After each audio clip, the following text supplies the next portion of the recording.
重入攻擊 Reintron 時，仍然係 Web3 裏面最長期、最棘手嘅威脅之一，證明咗區塊鏈本身幾咁安全都好，如果本身嘅智能合約設計上有漏洞，都一樣會出事。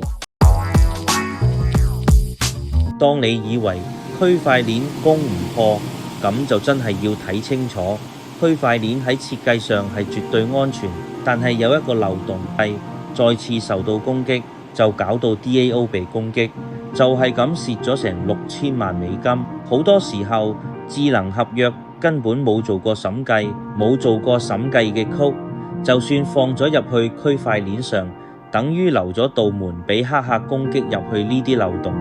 呢個唔係區塊鏈本身嘅問題，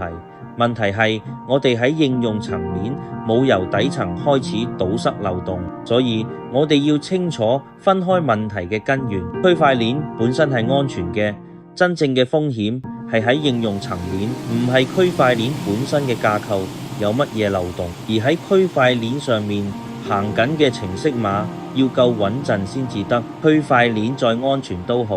啲 code 跟唔上就照樣會出事。